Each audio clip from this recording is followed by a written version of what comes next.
Светските цени на оризот во јули беа највисоки од септември 2011 година, објави Организацијата за храна и земјоделство на Обединетите нации. Глобалниот индекс на цени на оризот се зголемени месечно за 2,8% во јули на 129,7 поени, што е највисоко во последните 12 години.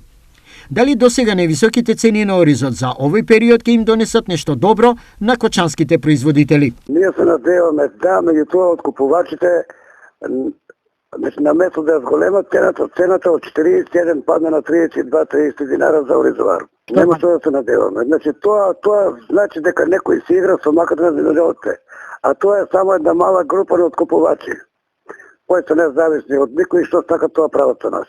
Според CNBC, во споредба со јули 2022 година, цената на оризот пораснала за 19,7% поради забраната на Индија за извоз на некои видови ориз и неповолните временски услови кои би можеле да влијат на производството.